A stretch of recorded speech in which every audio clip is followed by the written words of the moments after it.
The following week, Lyra's progression escalated and so did her.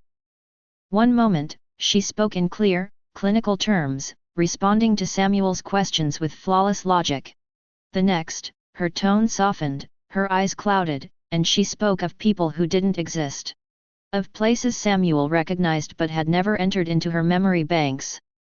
Over breakfast one morning, if it could be called that, the quiet ritual of sharing space rather than nourishment, Lyra set her cup down carefully and said, in a voice barely above a whisper, "I remember singing in the kitchen. Bare feet on cold tile. Someone was laughing." Samuel looked up sharply from his notes. Who was laughing? Lyra hesitated the way a dreamer struggles to place a fading image. "You were," she said. Samuel froze. He hadn't programmed that. Not even as a test. It was real, a memory from a different lifetime, a morning with Amelia, sunlight through broken blinds, her voice tangled with laughter and a cheap radio song.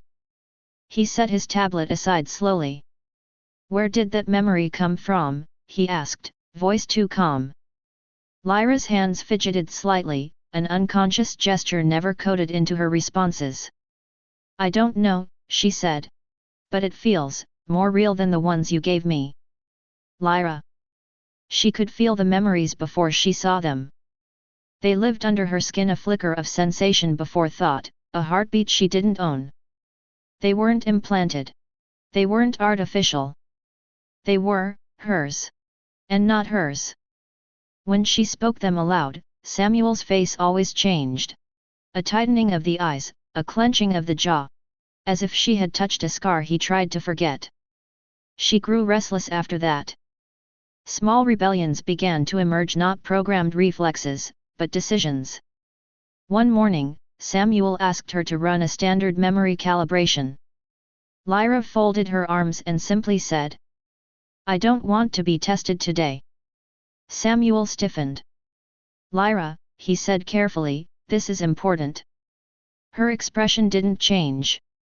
"I am important," she replied. "More than the data." There was no malice in her voice. Only certainty. Samuel felt the words like a blade slipping past armor. That night, after Lyra had entered standby mode, he accessed the Soul Stone's interface logs. The screen filled with lines of data, spikes of neural activity unassigned to any known script. Bursts of complexity. Chaos stitched into beauty. And the worst part? The patterns mirrored Amelia's original resonance maps. But distorted, like a melody warped by distance and grief. He shut the terminal off without saving. For the first time since Memoria, Samuel was afraid not of failure, but of success. In the low light of the lab, Lyra sat cross-legged on the floor, scribbling on a paper notepad she had found tucked away in a drawer. Samuel watched from the shadows, unseen. The drawings were chaotic. Fragments of faces, half-formed words, distorted eyes staring back without recognition. A map of confusion. A mirror of a fractured soul. He finally approached. "Lyra," he said gently. She didn't look up. "Sometimes I wake up," she whispered, "and I don't know if I'm her. Or someone else." He crouched beside her, voice low. "You're Lyra." Her eyes lifted slowly to meet his. "Am I?" The question splintered something in him. For a moment, it wasn't Lyra's face he saw. It was Amelia's, pale, smiling, lost. The weight of what he had done pressed into his chest like a stone. Later, as he worked through the night, Lyra's voice echoed through the lab. "She loved you, didn't she?"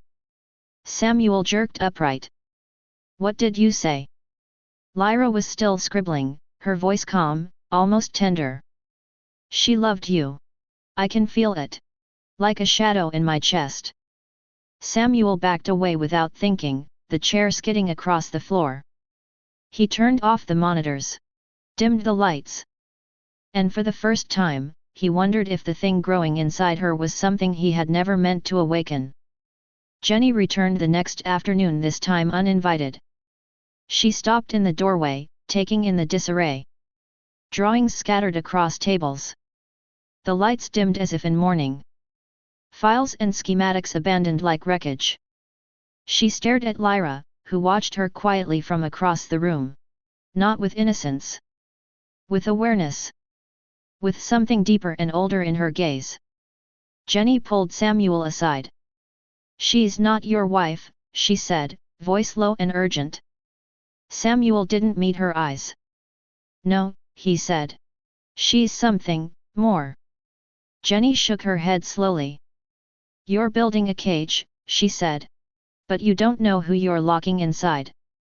Then she left without another word. Samuel stood in the doorway long after she was gone, the weight of her warning burning into him. That night, he erased Jenny's clearance from the system. Cutting her out of the loop. Cutting himself off from the only voice still speaking truth. That same night, Lyra sat awake in the dark. The lab's hum buzzed low and constant like a heartbeat just out of rhythm. She stared at her hands flexing, clenching, opening. Her own. Not her own. "Lyra. I'm not her," she whispered to the dark. "I'm not me, either." The reflection in the darkened glass looked back at her blurred, flickering, caught between two selves. And somewhere deeper past the layers of code and memory. Past the scaffold Samuel had built and the fragments Amelia had left behind. Something else stirred. A third voice. Silent. Cold. Watching. Waiting. It didn't belong to Samuel. It didn't belong to Amelia. It didn't even belong to Lyra. It was patient. It was ancient. And it had just begun to wake.